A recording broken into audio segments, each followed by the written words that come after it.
Okay. Hi, everybody. Enjoyed Katie Chats on SMITHEE TV. And put that thing back in your pants, you pig. She's a professional. Cool.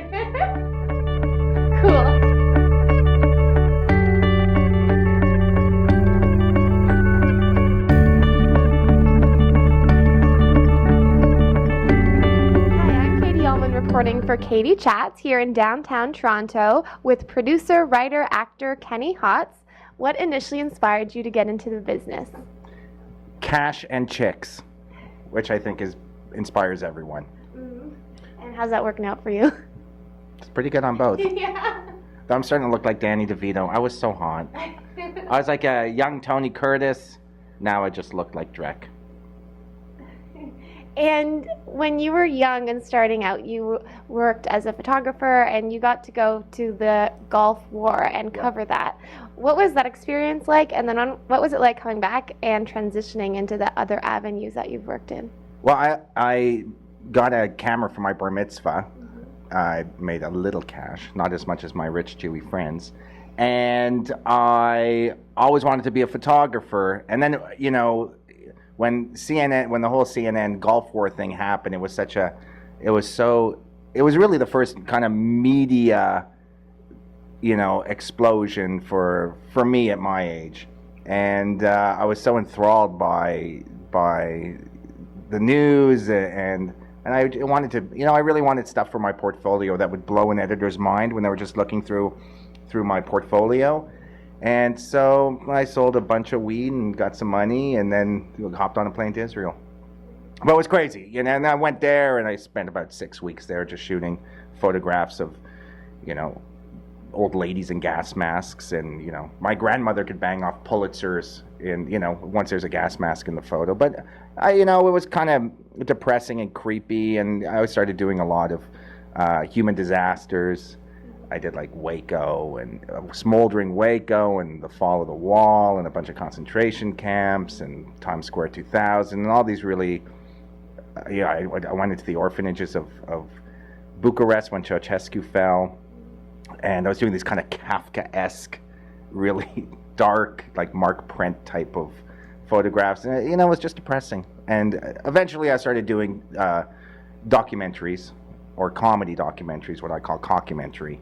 And kind of, you know, my last show, which was Triumph for the World, kind of merged news and, you know, comedy. So, but I've always loved both mediums.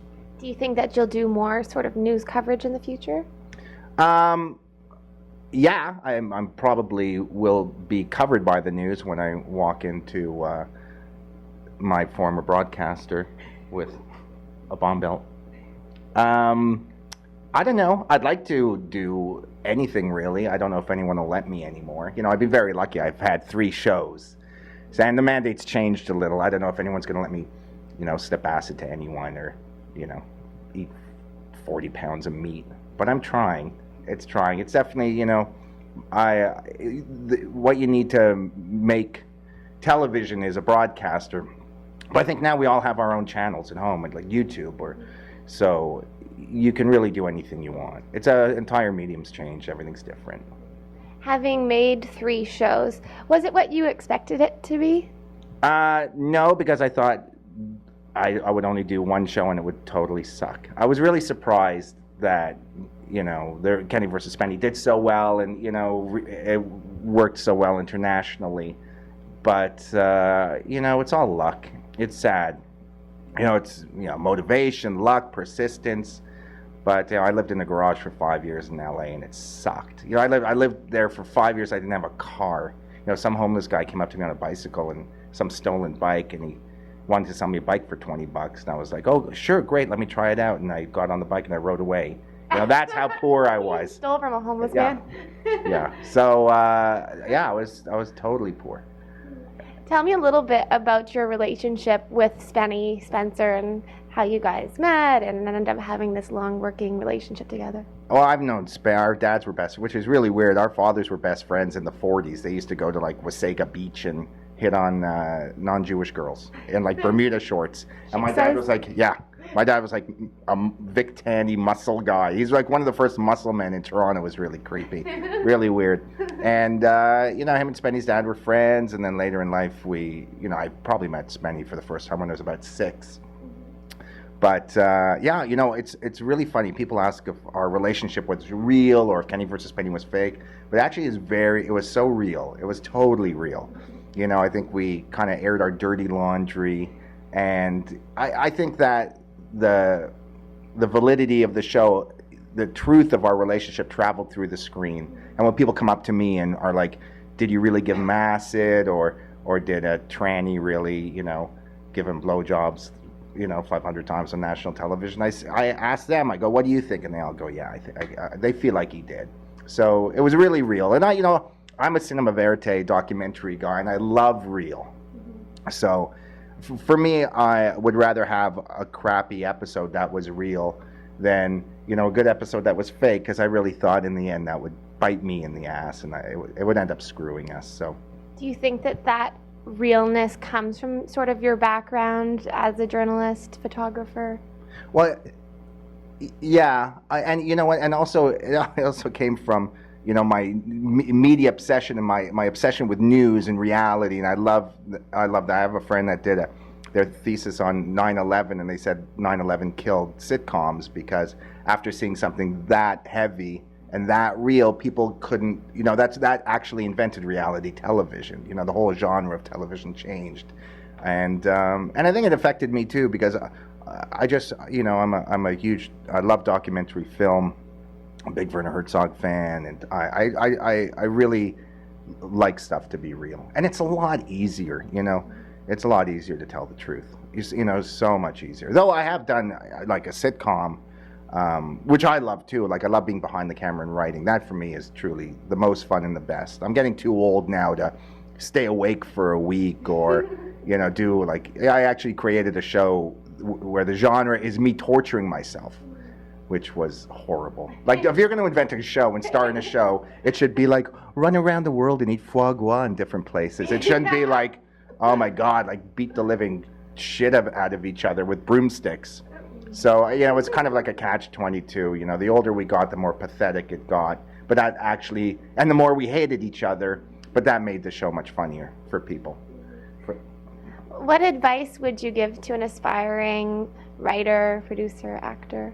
I think there's two types of people. The types of people that do art to make money, and the types of people that do art to be great. And if you do art to make money, you suck and you're a loser.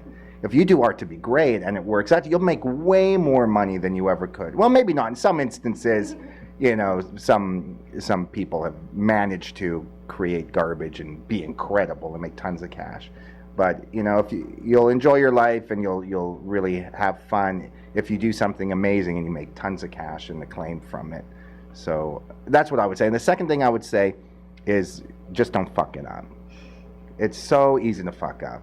And when you get a shot, you know, you can't fuck it up. Like, you can't let some idiot executive or some you know, shitty friend or you know, just because you want to bang that girl doesn't mean you have to put her in your show. It's not that important.